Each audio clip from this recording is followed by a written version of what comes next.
అదే RTV app వార్తల్ని క్షణాల్లో చదివే అవకాశం ఉంటుంది. ఒక న్యూస్ పేపర్, ఒక టెలివిజన్ ఛానల్ మీ చేతుల్లో ఎప్పుడూ ఉంటాయి. బ్రేకింగ్ న్యూస్ చూస్తున్నారు. జనవరి 20న ట్రంప్ బాధ్యతలు చేపట్టిన తర్వాత, మరీ ముఖ్యంగా ఇల్లీగల్ ఇమిగ్రెంట్స్ కి సంబంధించి ఉక్కుపాదం మోపుతా ఉన్న తర్వాత భారతీయ విద్యార్థుల్లో ఇప్పుడు గందరగోళం నెలకొనడమే కాదు, ఆందోళన, భయం రెండు ఇప్పుడు పీక్స్ కి చేరుకుంటున్నాయి. ఎందుకు అనేది మాట్లాడుకునే ప్రయత్నం చేద్దాం. ఇమిగ్రేషన్కి సంబంధించి, ఎందుకంటే ఇమిగ్రేషన్ తనిఖీలు అక్కడ ఇప్పుడు ఎక్కువ అవుతున్నాయి. ఉద్యోగ అవకాశాలు కూడా తగ్గిపోవడంతో ఇండియన్ స్టూడెంట్స్ ఇప్పుడు ఇబ్బందులు ఎదుర్కొంటున్నారు. ఇండియాకు తిరిగి వచ్చే ఆలోచనలో ఉన్నారు వేలాది మంది విద్యార్థులు. అవును, మీరు విన్నది నేనన్నది అక్షరాల నిజం. 2023 ఆర్థిక సంవత్సరం డేటా ప్రకారం వీసా గడువు ముగిసినప్పటికీ అమెరికాలోనే 7,000 మంది భారతీయ విద్యార్థులు ఉన్నారంటే అర్థం చేసుకోవచ్చు. 7,000 మంది విద్యార్థులే అఫీషియల్ డేటాకి సంబంధించి, ఒక ఏడాదికి సంబంధించి మాట్లాడుకుంటే. ఎందుకంటే 2024కు సంబంధించి, ఎందుకంటే F1 వీసాకి సంబంధించి, అంటే విద్యార్థి వీసాకి సంబంధించి వెళ్ళినప్పుడు OPT అని ఉంటుంది కదా, దానికి సంబంధించి ఒక 12 months 12 నెలలకు సంబంధించి వాళ్ళకి ఆ ఎక్స్టెన్షన్ అనేది ఉంటుంది. ఆ 12 నెలల్లోనే వాళ్ళు ఉద్యోగం వెతుక్కోవాలి. అంతేకాని అక్కడ ఉండి ఉద్యోగం చేసే అంశానికి సంబంధించి మళ్ళీ ఆ వీసాకు సంబంధించి నిబంధనలకు కట్టుబడి ఉండాలి. అంటే అక్కడే యూనివర్సిటీకి సంబంధించి పరిసర ప్రాంతాల్లో ఉంటూ అక్కడ ఉద్యోగం చేసుకునే అవకాశం ఉంటుంది తప్ప అంతకు బయటకు వచ్చి చేసుకునే అవకాశాలు ఉండదు. ఇటువంటి నేపథ్యంలోనే డిపోర్టేషన్కి సంబంధించి వార్త చెవున పడిన తర్వాత, ఎందుకంటే అందరినీ స్టఫ్ చేసేస్తున్నారు, ఒక విధంగా చెప్పాలంటే అందరినీ కుక్కి పంపించేస్తున్నారు, దాంతోపాటు చేతులకు సంకెళ్ళు వేస్తున్నారు. ఇంకో మాట వాళ్ళు వ్యక్తం చేయడం జరుగుతోంది. కొంతమంది అయితే మాత్రం నేను టెక్నికల్ కాదు కాబట్టి నాకు జాబులు దొరికే అవకాశం లేదు, దీని బదులు ఇక్కడ ఉండి ప్రయత్నం అనే అంశానికి సంబంధించి అంటే ప్రయత్నాలు చేసే బదులు వెళ్ళిపోవడమే బెటర్ ఏమో. ఎందుకంటే ఎప్పుడైనా తనిఖీలో కనుక దొరికిపోతే, అంటే వీసా గడువు అయిపోయిన తర్వాత ఉన్న వాళ్ళకి సంబంధించి దొరికిపోతే ఆ సిచ్యువేషన్ నేను భరించలేను, ఆ అవమానం నేను భరించలేను, అటువంటి పరిస్థితి నాకు వద్దు అంటూ కూడా కొంతమంది ఉన్నారు. మరికొంతమందికి సంబంధించి ఇక్కడ ఎలాగా ఉద్యోగ అవకాశాలు, అంటే అమెరికా ఫస్ట్ అనే నినాదం ఉంది కాబట్టి అక్కడున్న వాళ్ళకి మొదటి ప్రాధాన్యం ఉంటుంది, అక్కడున్న వాళ్ళకి మొదటి స్థానం ఉంటుంది. ఆ తర్వాత మనకి ఇప్పటికే గవర్నమెంట్ ఉద్యోగాలకు సంబంధించి అక్కడ కొంతమంది వాలంటరీ రిజైన్ ఇచ్చేస్తున్నారు, కొంతమంది వాలంటరీ రిటైర్మెంట్ ఇచ్చేస్తున్నారు. దాంతోపాటు కొంతమందికి సంబంధించి ఆయా శాఖల్లో ఖాళీలకు సంబంధించి కూడా మాట్లాడుకోవడం జరుగుతోంది అక్కడ. ఇటువంటి నేపథ్యంలో అక్కడ ఆల్రెడీ అవకాశాలకు సంబంధించి కాస్త తగ్గుతున్నాయి. దాంతోపాటు అమెరికా ఫస్ట్ అనే నినాదం, అంటే అక్కడ వాళ్ళకి పెద్దపీట వేస్తారు కాబట్టి మనకెక్కడ ఉంటుంది? పోనీ ఆ 12 నెలలు ఏ గ్యాస్ స్టేషన్లోనూ లేకపోతే అక్కడెక్కడో పని చేసుకుంటూ ఉండిపోదామంటే, ఇంత చదువు చదివి నేను ఆ పని చేసుకోవడానికి ఎక్కడ ఉండాలి? ఇంకా అలాంటప్పుడు నేను ఉండి ఎందుకు? ఇదొక అనుమానాన్ని వ్యక్తం చేయడం జరుగుతోంది. ఇలా అనేక మంది విద్యార్థులు అనేకమైన సమస్యలని తెర మీదకు తీసుకురావడం జరుగుతోంది. వాళ్ళ భయం అంతా మీరు చూస్తున్నారు కదా, ఆ పిక్చర్ విమానంలోకి పంపిస్తున్న విజువల్ ఉంది కదా. ఎందుకు ఈ మాట మాట్లాడుకోవడం జరుగుతోందంటే, డిపోర్టేషన్కి సంబంధించి మాట్లాడుకుంటే ఫిబ్రవరి 5న 104 మందిని తిరిగి పంపించేశాడు, అంటే భారత్కి పంపించేశాడు ట్రంప్. ఫిబ్రవరి 5న మొదలుపెట్టాడు. ఫిబ్రవరి 15న 116 మంది, ఫిబ్రవరి 16న 112, అంటే 104, 116, 112 అర్థం చేసుకోవచ్చు. ఈ నేపథ్యంలోనే అక్కడున్న భారతీయ విద్యార్థులు ఆందోళన ఉన్నారు. మంచి ఉద్యోగాలు దొరక్క ఒక పక్క ఉక్కిరిబిక్కిరి అవుతూ ఉంటే, మెరుగైన అవకాశాల కోసం సరే కొంచెం వేచి చూద్దాం అనుకునే సందర్భం కావచ్చు, సమయం కావచ్చు, ఇప్పుడు అది కూడా పక్కన పెట్టేసుకుంటున్నారు. ఎందుకంటే రాకపోతే కనుక సరెండర్ అయిపోదాం, వెళ్ళిపోదాం అనే ఆలోచనలో కొంతమంది ఉన్నారు. ఇంకొంతమంది విద్యార్థులకు సంబంధించి, ఎందుకంటే లోన్లు తీసుకొచ్చి ఇక్కడ ఉద్యోగాలు వస్తే కనుక మా లైఫ్ సెటిల్ అయిపోతుంది, ఆ లోన్లకు సంబంధించి కూడా తీరిపోతుంది, ఆ తర్వాత లైఫ్ సెటిల్ అవుతుంది అని అనుకున్నాం. కానీ ఇప్పుడు మొదటికే మోసం వచ్చే అవకాశం ఉంటుంది, ఆ అవమాన భారాన్ని భరించలేము. ఆ కంపారిజన్లో చూసుకున్నప్పుడు తిరిగి వెళ్ళిపోవడమే ఉత్తమం అంటూ కూడా మరికొంతమంది కంక్లూజన్కి వచ్చే ప్రయత్నం చేస్తున్నారు. ఇలా అనేక మంది అనేక రకాలకు సంబంధించి అనేక రకాల ఇబ్బందులు ఇక్కడ ప్రస్తావించడం జరుగుతోంది. 2023 డేటా ప్రకారం కేవలం అమెరికాలో ఒక్క 2023లోనే 7,000 మంది విద్యార్థులకు సంబంధించి ఇటువంటి ఇబ్బందికర వాతావరణం ఎదుర్కొంటున్నారంటే అర్థం చేసుకోవచ్చు. వీళ్ళలో మరి ముఖ్యంగా 25 నుంచి 32 ఏళ్ల మధ్యలో ఉన్న వాళ్ళే ఎక్కువ మంది ఉన్నారు. వాళ్ళల్లోనే ఈ భయం ఉంది. వేటికి సంబంధించి ఎక్కడ తనిఖీలు జరుగుతాయో, ఎక్కడ పట్టుబడిపోతామో, ఎక్కడ మా చేతులకు సంఖ్యలేస్తారు, ఎక్కడ మమ్మల్ని ఇలా ఆ విమానంలో అందరితో కలిపి ఇలా పంపించేస్తారు, అవమానకరంగా భావించడం జరుగుతుంది అనే భావనలో వాళ్ళు ఉన్నారు. ఆ భయంతోనే వాళ్ళు ఉన్నారు.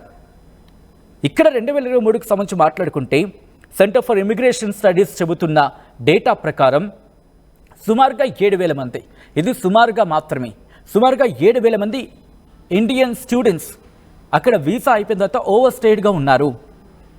మరి ముఖ్యంగా చైనాతో పోల్చుకుంటే ఎక్కువ అనే మాట ఇక్కడ వినిపించడం జరుగుతోంది. 26 ఏళ్ల ఒక విద్యార్థి మాట్లాడుతున్నప్పుడు 2021కి సంబంధించి మాస్టర్స్ డిగ్రీ అంశానికి సంబంధించి మాట్లాడుకోవడం జరుగుతోంది. ఆ పేర్లు ఇక్కడ ప్రస్తావించాలనుకోవట్లేదు. విద్యార్థులకు సంబంధించి కొన్ని జాతీయ ఛానళ్లతో కావచ్చు, జాతీయ మీడియాతో కావచ్చు, వాళ్ళు ప్రస్తావించుకున్న అంశాన్ని ఇక్కడ నేను ముందుంచే ప్రయత్నం చేస్తున్నాను. ఏమంటున్నారంటే కనుక వాళ్ళు, ఇక్కడ ఉన్న ప్రస్తుత వాతావరణం చాలా ఛాలెంజింగ్గా ఉంది, పెరుగుతోంది, సవాలుగా మారుతోంది. ఆ సవాళ్ల పర్వం ఇంకా పెరుగుతోంది, ఆ సవాళ్ల తీవ్రత పెరుగుతోంది. ఎందుకంటే ఎవరైతే వాళ్ళు ఎడ్యుకేషన్ పూర్తి చేశారో ఆప్షనల్ ప్రాక్టికల్ ట్రైనింగ్ ఓపీటీ పీరియడ్కి సంబంధించి మాట్లాడుకోవడం జరుగుతోంది.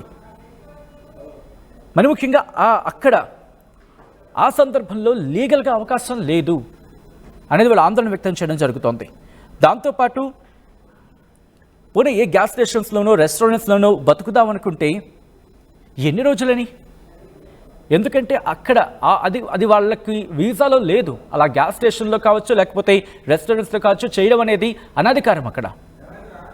ఈ నేపథ్యంలో తనిఖీలు చేస్తూ పట్టుబడితే కనుక వాళ్ళ ఆ 12 నెలలకు సంబంధించి టైం ఉన్నప్పటికీ కూడా, అంటే ఆప్షనల్ ప్రాక్టికల్ ట్రైనింగ్ ఈ ఓపీటీ ప్రోగ్రామ్ ఒక 12 months ఉంటుంది, అయినప్పటికీ కూడా వాళ్ళని తీసుకెళ్లి జైల్లో వేసడం జరుగుతుంది. ఆ తర్వాత వాళ్ళని ఇల్లీగల్ ఇమిగ్రెంట్గా భావించడం జరుగుతుంది. ఆ తర్వాత ముద్ర వేయడం జరుగుతుంది.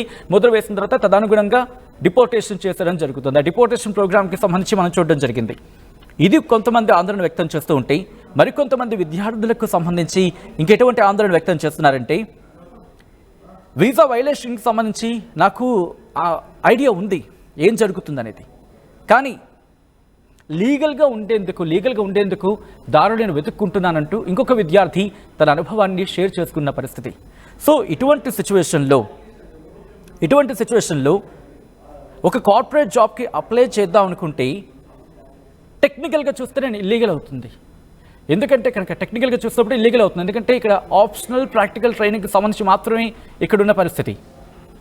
సో ఇటువంటి నేపథ్యంలో నేను ఇల్లీగల్ అవుతుంది.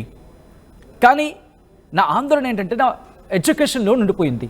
నా ఎడ్యుకేషన్లో నాకు ప్రస్తుతం నా ముందున్న పెద్ద సవాలు. బట్ చేయడానికి వెళ్ళలేదు. నేను ఇండియాకి తిరిగి వెళ్ళిపోవడం, అక్కడ ఆపర్చునిటీస్ వెతుక్కోవడం తప్ప నా దగ్గర ఇంకొక ఆప్షన్ ఏం కనిపించట్లేదు అనేది వాళ్ళు అక్కడ చెబుతున్న మాట. ఎందుకంటే ఆ నిర్ణయం తీసుకోవడమే అంత సర్వసాధారణమైందేం కాదు. నాకు ఇంకో ఆప్షన్ అనేది కూడా లేదు. ఎందుకంటే ఒక్కసారి ఆలోచించే ప్రయత్నం చేస్తున్నాను. చేతికి సంఖ్యలు వేసుకోవడం, లేకపోతే చైన్లతో బంధించి ఒక క్రిమినల్లా ఇంటికి వెళ్ళడం నాకు ఇష్టం లేదు. అటువంటి భయాందోళన వ్యక్తం చేయడం జరుగుతోంది.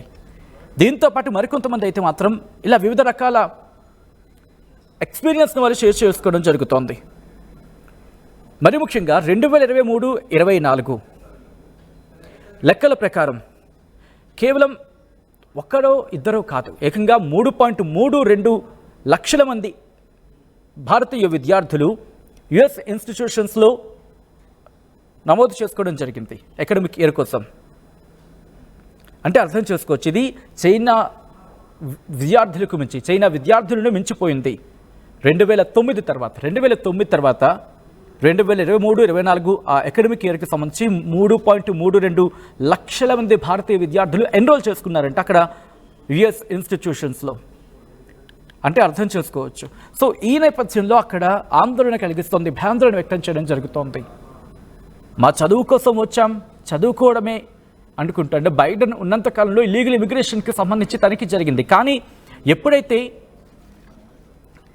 ట్రంప్ వచ్చిన తర్వాత అక్కడ పరిస్థితి మరింత పకడ్బందీగా చేశాడు, మరింత కట్టుదిట్టం చేశాడు. ఇల్లీగల్ ఇమిగ్రెంట్స్కి సంబంధించి పంపించేస్తా అంటున్నాడు. ఇటువంటి క్రమంలోని వీళ్ళు ఇల్లీగల్ ఇమిగ్రెంట్స్ కాదు.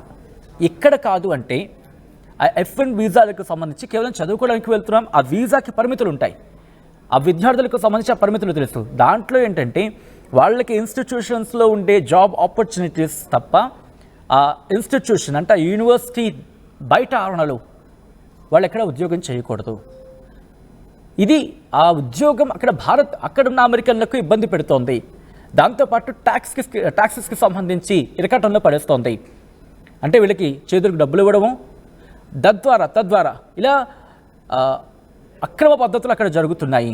అంటే వీళ్ళు అక్రమంగా పనిచేయడమే తప్పు, పనిచేసిన తర్వాత అక్కడ వాళ్ళు వీళ్ళని తక్కువకి వీళ్ళు పనిలో పెట్టుకోవడం, ఆ ప్లేస్లో అమెరికన్కి స్థానం లేకపోవడం, అక్కడ అమెరికన్లు జాబ్ కోల్పోవడం, దాంతోపాటు ఈ హైర్ చేసుకున్న వ్యక్తి అంటే సపోజ్ ఒక షాప్లో ఒక భారతీయ విద్యార్థిని పెట్టుకున్నాడు అనుకుందాం, ఒక గ్యాస్ స్టేషన్లో ఒక భారతీయ విద్యార్థి ఉద్యోగం చేస్తున్నాడు, అక్కడ పని చేస్తున్నాడు, ఉద్యోగం ఇక్కడ వాడడం బహుశా కరెక్ట్ కాదనుకుంటాం, ఎందుకంటే అక్కడ పని చేస్తున్నాడు అనుకుందాం.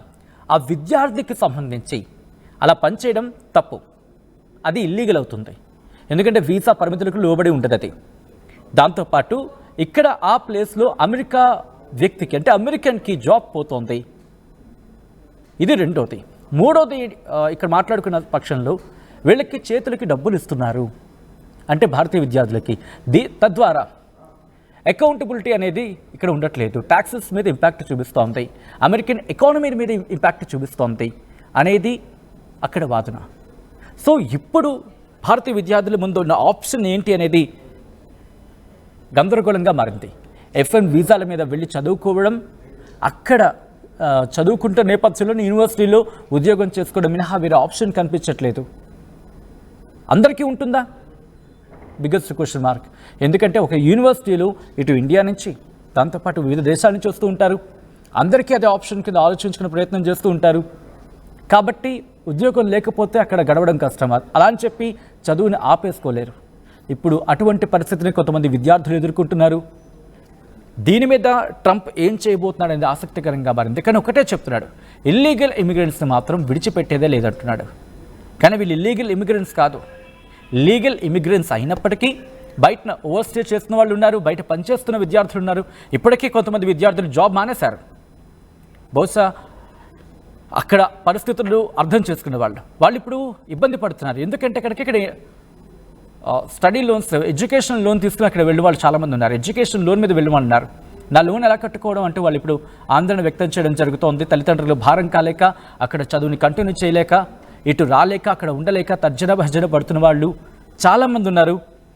అలాంటి వాళ్ళు ఎవరైనా కనుక మీ దృష్టిలో ఉంటే ఒక్కసారి కమెంట్ చేసే ప్రయత్నం చేయండి, సో దట్ వాళ్ళ ఎక్స్పీరియన్సెస్తో ఒక్కసారి ప్రపంచానికి తెలిపే ప్రయత్నం చేద్దాం, ఆల్టర్నేటివ్స్ ఏమైనా. ఎందుకంటే ఒకరిద్దరు అయితే కాదు, కొన్ని వేల మంది అక్కడ ఉంటారు. కాబట్టి అటువంటి ప్రాబ్లమ్స్ ఏమైనా ఫేస్ చేయడం జరుగుతుందా? కుదిరితే వాళ్ళు మాట్లాడే ప్రయత్నం చేయగలిగితే చేయండి, ఎందుకు ఒక్కసారి వాళ్ళ ఎక్స్పీరియన్సెస్ చెప్పే ప్రయత్నం చేయండి. అండ్ అలాంటి వాళ్ళకి సంబంధించి మాట్లాడే ప్రయత్నం చేయండి, వాళ్ళ ఎక్స్పీరియన్సెస్ని మీరు షేర్ చేసే ప్రయత్నం చేయండి, సో దట్ మనం కమ్యూనికేట్ చేసే ప్రయత్నం చేద్దాం. మొత్తంగా అయితే మాత్రం అమెరికా నుంచి ఇండియా వచ్చేయడం బెటర్ అని మీరు అనుకుంటున్నారా? అక్కడ విద్యార్థులు అయితే మాత్రం కొంతమంది అయితే మాత్రం కంక్లూషన్కి వచ్చేస్తున్నారు, దాదాపు ఇండియా వెళ్ళిపోవడం బెటర్, లేకపోతే పట్టుబడితే ఆ అవమానాన్ని తట్టుకోవడం కష్టం, క్రిమినల్గా నేను తిరిగి రాలేను అంటూ, క్రిమినల్గా ఆ ముద్ర నాకు పడడం ఇష్టం లేదు అంటూ కూడా ఆ భావనలో ఉన్నారు. మీకేమనిపిస్తుంది? కామెంట్ చేయండి.